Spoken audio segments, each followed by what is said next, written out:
오늘 말씀을 통해서 보면 하나님은 준비된 자를 반드시 사용하신다라는 것을 볼 수 있어요. 근데 하나님은 준비하실 때 보통 이제 우리가 기업에서 인재를 뽑을 때 어떤 사람을 뽑나요? 준비된 사람.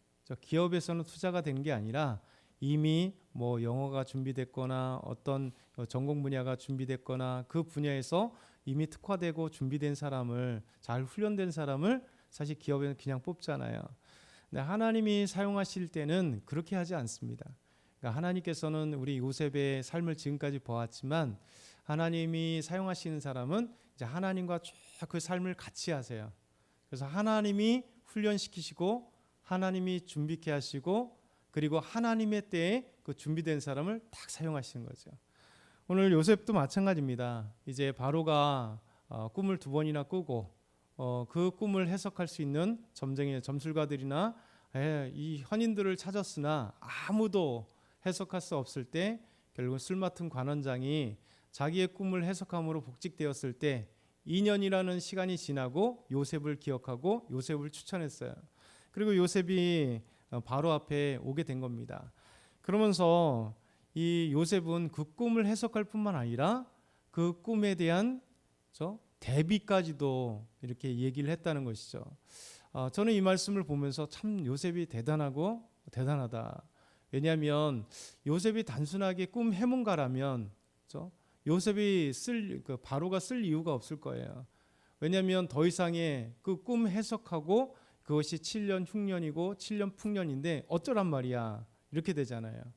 그러면 자기네 애굽에 있는 모든 정치인들이나 경제인들이나 이것에 관련한 사람들에게 넘겨줘서 했을 텐데 요셉은 놀랍게도 이 꿈 해석뿐만 아니라 대비까지도 할 수 있도록 지략을 또 어떤 모든 계획들을 그에게 말했다는 것이죠.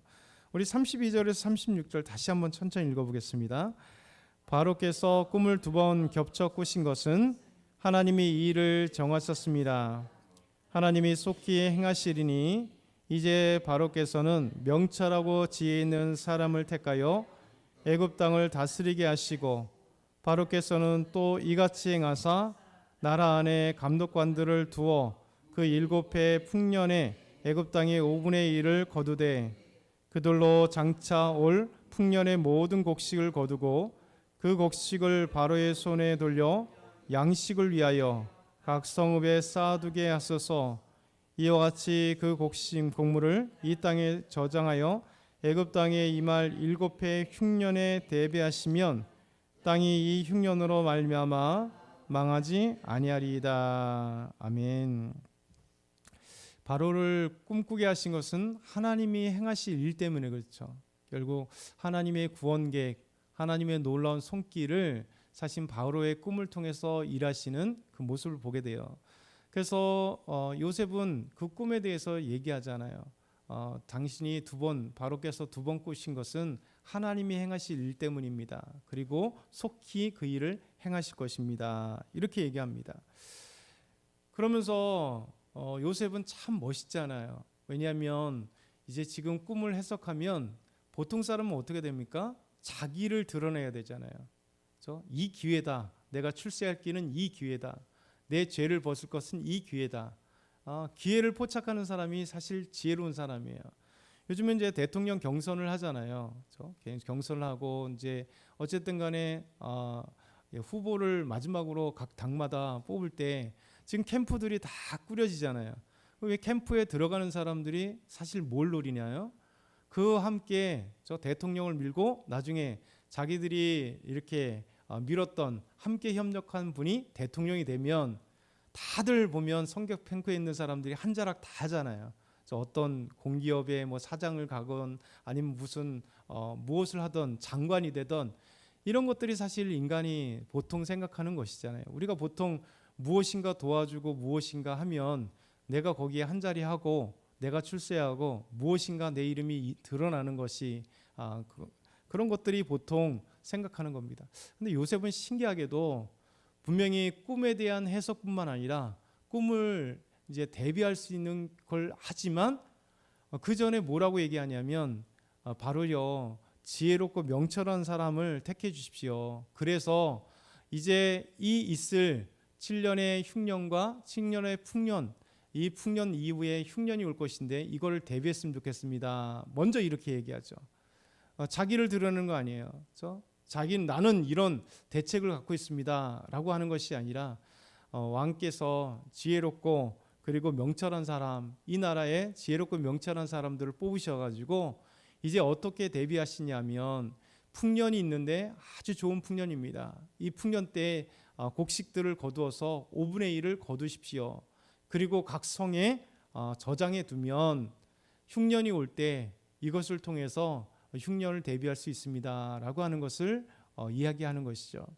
그래서 오늘 이 말씀을 통해서 되게 중요한 말씀을 알겠죠. 첫 번째는 하나님께서 바로를 꿈꾸게 하신 것이고 하나님의 구원의 역사를 이루시기 위해서, 두 번째는 요셉이 참 겸손하다는 생각이 들어요. 사실 지금 제일 빨리 이 어려운 것에서 속박에서 벗어나고 싶은 사람은 요셉일 텐데, 그렇잖아요. 정말 아버지의 사랑을 듬뿍 받았던 그가 형들의 미움을 사고 그리고 노예로 팔려가 노예로 살았어. 그리고 주인의 그 간교한 계략을 통해서 성범죄의 누명을 쓰이게 되고 감옥에 가고, 감옥에 있는 처지잖아요. 그런데도 불구하고 그는 자기의 처지에 대해서 왕에게 청탁을 하거나 제 것을 봐주십시오 이런 것이 아니라 하나님이 하실 것을 얘기하면서 동시에 이 대비책을 이야기할 때 자기가 아닌 진짜 좋은 분들을 또 이기게 할 수 있는 그런 똑똑한 분들, 지혜로운 분들을 택해 주십시오라는 겸손함이 있고요. 세 번째는 그냥 단순하게 꿈을 해석하는 것이 아니라 요셉은 참으로 그 삶 가운데 많은 것들을 대비할 수 있는 지략들을 그가 체득적으로 또 하나님이 지혜 주심으로 준비된 사람이라는 거죠. 왜냐하면 노예의 삶이 갑자기 터졌을 때도 보디발 집에서 하나님과 동행하였을 때, 하나님께서 그와 함께 하셨을 때 그는 복된 사람이 되고 재반 사무를 다 관리하는 사람이 되었잖아요. 그러니까 한 가정의 친위 대장이니까 큰 가정이잖아요. 그 가정을 움직일 수 있는 것으로 하나님께서 그 자리에 두심으로 그곳에서 훈련받게 하신 거예요. 그리고 누명을 쓰고 감옥에 갔어도 또 감옥에서 전옥이 이 전옥장이 다 그것을 봤을 때 이 사람은 괜찮겠구나. 또 옥 전체를 재반 사무를 요셉에게 맡김으로 이 요셉이 이 모든 재반 사무, 그러니까 재정 관리뿐만 아니라 모든 재반 사무 업무들을 이제 체득적으로 취득됨으로 그의 삶 가운데 준비되게 하신 거죠. 그러니까 하나님께서 우리 삶을 이렇게 되도록 딱 넘겨주고 돌아보면 하나님이 고난이 있을 때는 고난에 마땅한 훈련을 통해서 거기서 얻어지는 지혜와 거기서 얻어지는 삶의 정말 필요한 부분들을 훈련시키는 거죠.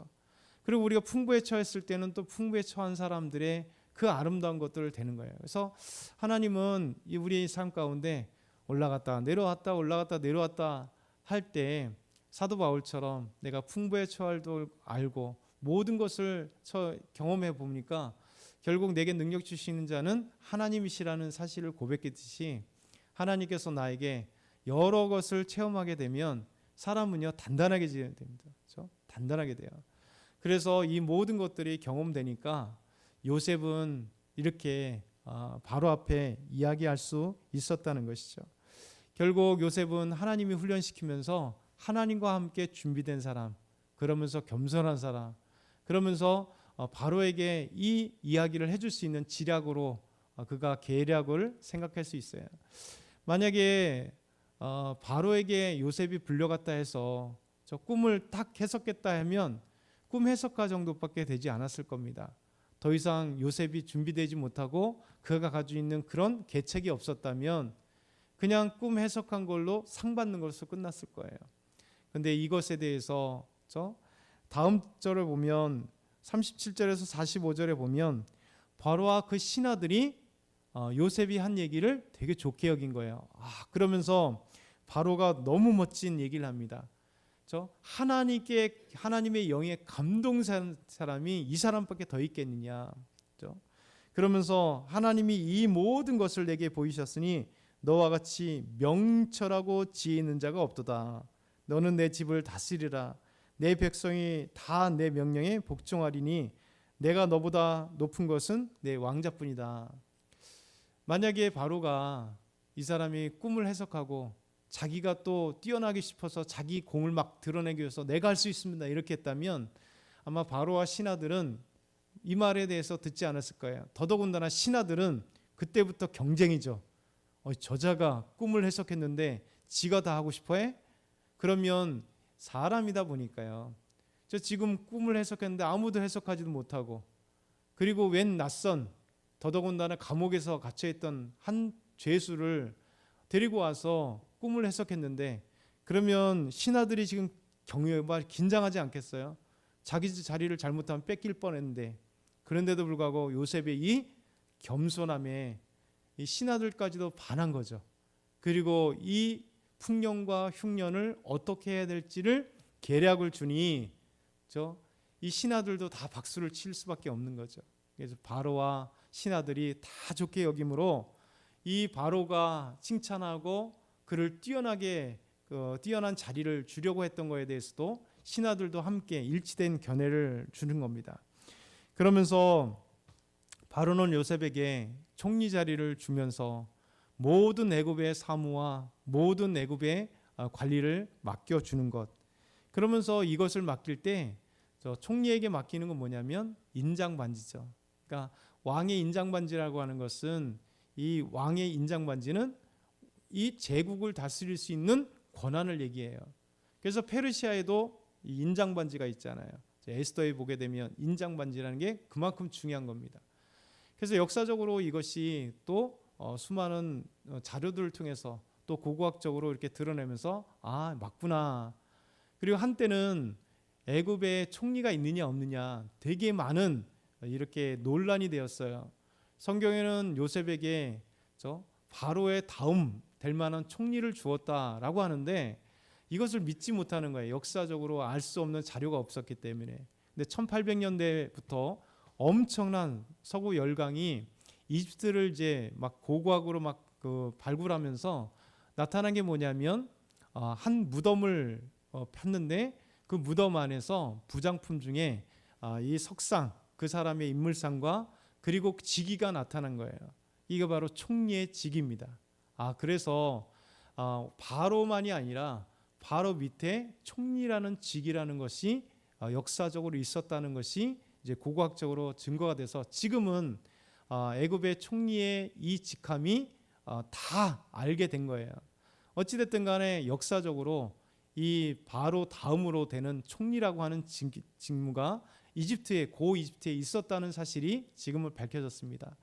그래서 바로는 이 총리 직급을 그리고 자기의 인장바지를 빼서 이제 요셉에게 주면서 애굽 전체를 다스릴 수 있도록, 또 그러면서 그에게 세마포 옷을 또 금사슬을 또 목에 걸어주고 왕이 타는 버금스레를 주면서 애굽의 총리로 이렇게 세워주는 것, 놀라운 사람이 된 거잖아요.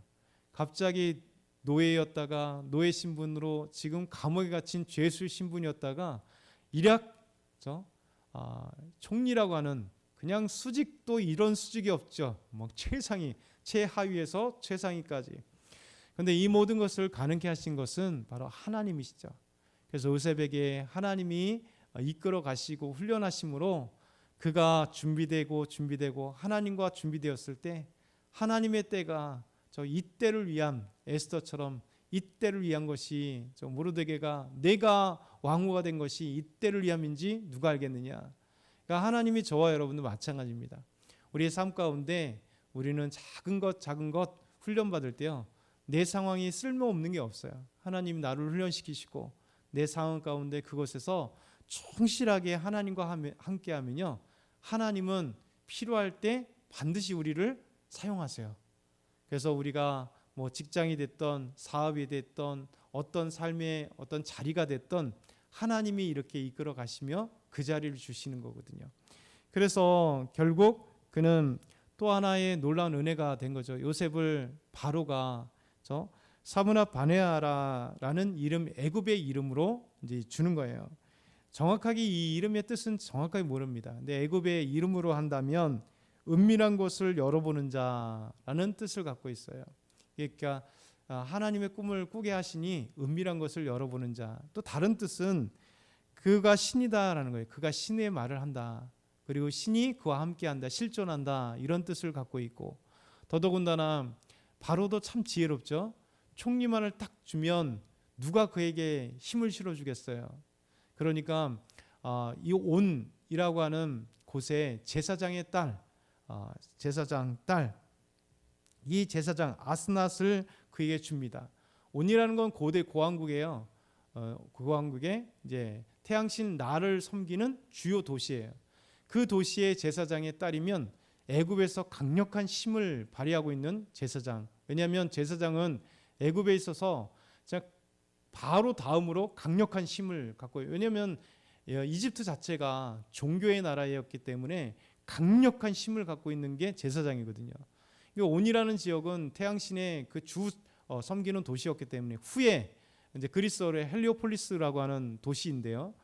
이 도시에 엄청난 제사장의 딸이었기 때문에 이 바로는 그에게 힘을 실어주는 겁니다. 제사장의 딸과 결혼하면서 제사장이라고 하는 엄청난 이 권한이 그의 장인에 의해서 힘을 실어주면서 결국 바로도 참 지혜로운 거죠.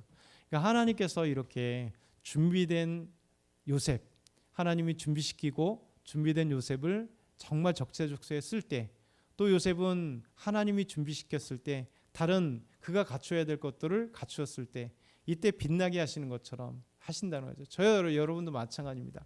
하나님께서 우리의 믿음으로도 교회 안에서 아름답게 사용할 때 준비된 하나님의 사람들을 쓰시고, 우리가 세상에 살기 때문에 또 세상에서도 우리의 모든 상황에 준비될 때 하나님이 걱정하지 마십시오.